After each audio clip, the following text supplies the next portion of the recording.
This is China, Donghua, the Middle Kingdom, the oldest remaining civilization on Earth. When people think of China, they may think of things like food, kung fu, or Winnie the Pooh. But a couple of years from now, when you think of China, the first thing you'll think of is anime.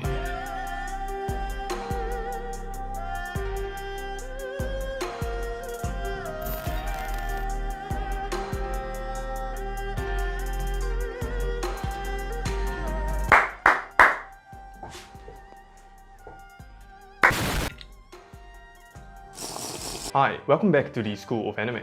This is a very special lesson. Instead of using the usual boring 2D animation, this episode is actually fully CG. What do you mean you prefer 2D over 3D?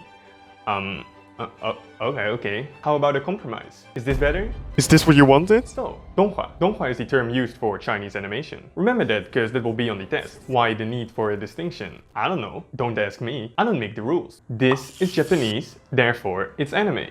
This is Chinese, therefore it's trash.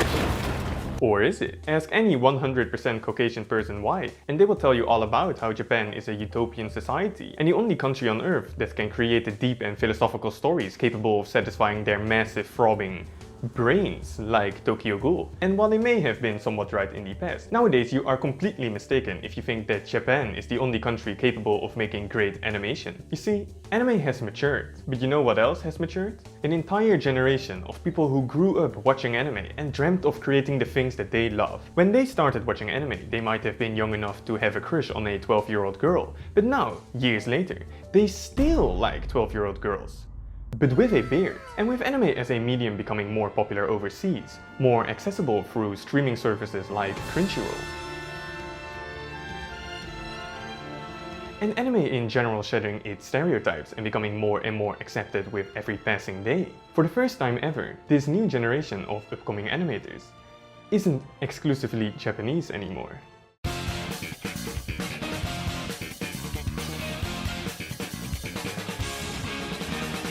The fact is, and this might come as a shock to some of you, but the Japanese don't have some kind of genetic mutation making them better at animation. They just have more experience. Don't tell these self-proclaimed dank memers. But the first anime can be traced back to as early as 1907, unfortunately meaning that no, hentai is not the result of nuclear bombs. What this does mean is that Japan now has over 100 years of experience. Comparatively, China does not have 100 years of experience. In fact, not even 50 years ago, China was just one big-ass rice field. Welcome to the rice fields, motherfucker! No matter what you do, mastery takes time, and a student is only as good as their mentor. A talented person will not reach their full potential without a good teacher.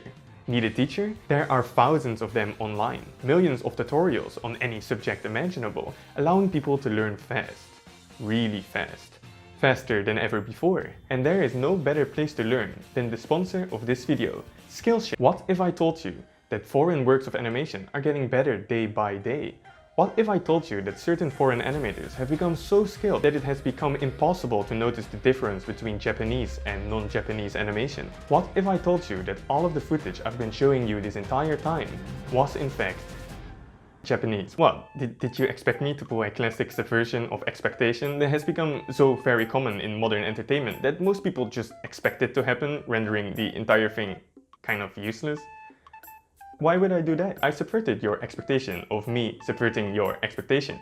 Ain't that wacky? Don't forget to like and subscribe. No, the footage I've been showing you was not Chinese, but this is.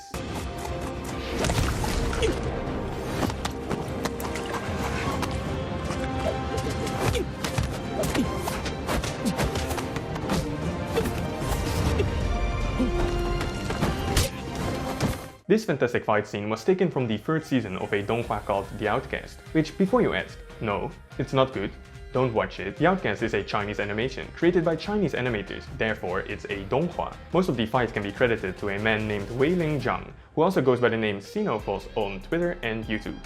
Turns out, I have more subscribers than he does, so I'm pretty much a big deal. Here's the thing though, this is not Weilin's only work, far from it. He also worked on things like the Hades animated trailer, this cut from the Jujutsu Kaisen OP, and most importantly, this. He was responsible for these specific cuts in the Naruto and Sasuke vs Momoshiki fight in Boruto episode 65, which is a fantastic fight, loved by fans, haters and animators alike, reaching 45 million views on this single video alone, and the only reason I managed to sit through 140 episodes of this piece of shit show. This is your fault, Weilin. I hope you're happy. Now for the million-dollar question. Japanese animation. Chinese animator. Now what? Is this still anime? Maybe. But that's not where it ends. Weilin is not the only good foreign animator. This specific scene from Mob Psycho 102 was a collaboration between Weilin Zhang and Hakuya Go, among others. Hakuya being a Taiwanese animator and Weilin's mentor of some sort, himself being a notable figure in the anime industry, taking on roles in many high-profile productions like One Punch Man and My Hero Academia, taking on the roles of storyboarder, episode director, animation director, key animation, and in-between animation for Fate Apocrypha episode 22, which is a very polarizing episode. On one hand, you have the animation industry who love it and praise it non-stop. And on the other hand, you have neckbeard anime fans who claim that they ran out of budget. But it's not just Chinese animators working abroad. In the last few years, we've seen a massive influx of good Chinese anime.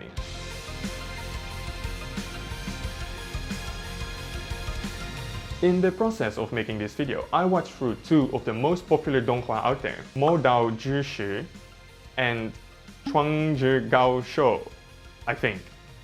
I don't know, my pronunciation is really bad. Both of which are really good, not just by Donghua standards, but by anime standards. The former having a MyAnimeList rating of almost 8.5, which is really close to top 100, being higher rated than most of your favorite anime like No Game No Life, Toradora or X-Arm. The King's Avatar is the most popular Donghua out there, rated at a respectable 8 out of 10 on MyAnimeList. The King's Avatar is the esports anime you've always wanted. I always believed that if anime can make things like volleyball, archery or butt fighting interesting, then there is no way they can do the same thing for esports. Unfortunately, where the show ultimately falls short is by not being realistic enough. Like, these people are supposed to be gamers.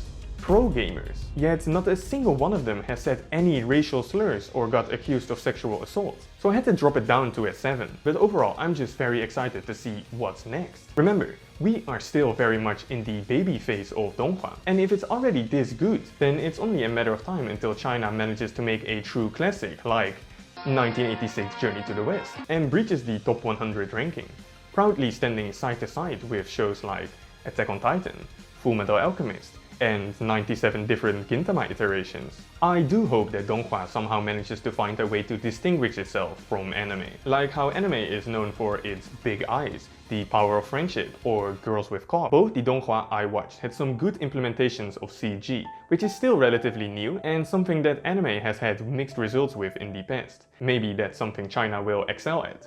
Who knows? If nothing else, at the very least we can say that they have already surpassed anime in the art of product placement, which is a very impressive feat. Making sure you have enough money to pay your employees is a skill of its own, a very important one. A skill the Chinese are surprisingly good at.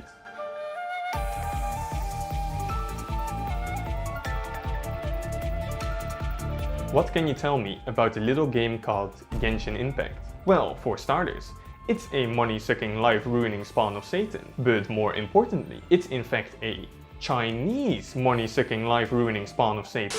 Genshin Impact is a very popular anime-style game. It's a game for weebs, by weebs. A single look at their slogan says more than enough. MiHoYo is a development team made up of a bunch of nerds who know exactly what they like and try to incorporate that into their games. That's why, in a lot of ways, Genshin Impact is very similar to the Breath of the Wild. Everything from the stamina bar to the glider to even the general feel of the world are so similar that people started calling it Weeb Breath of the Wild. However, Genshin is still unapologetically Chinese. Japanese game? Not weeb. Chinese game? Weeb. The line between what counts as weeb and what counts as anime is blurring right in front of us. The truth is, China has infiltrated the gacha game industry a long time ago. Genshin Impact, Honkai Impact, Azur Lane, Arc Knights, Girls Frontline. All of these are Chinese games, and a lot of people probably don't even know it. Arc Knights doesn't even have a Chinese dub at all. The original Chinese version of the game only has a Japanese dub. If it wasn't for Yoastar forgetting to translate their own game, you could play this game for years and not notice it was Chinese at all. I'm not going to pretend like I'm some kind of genius. I'm just a guy who likes watching anime.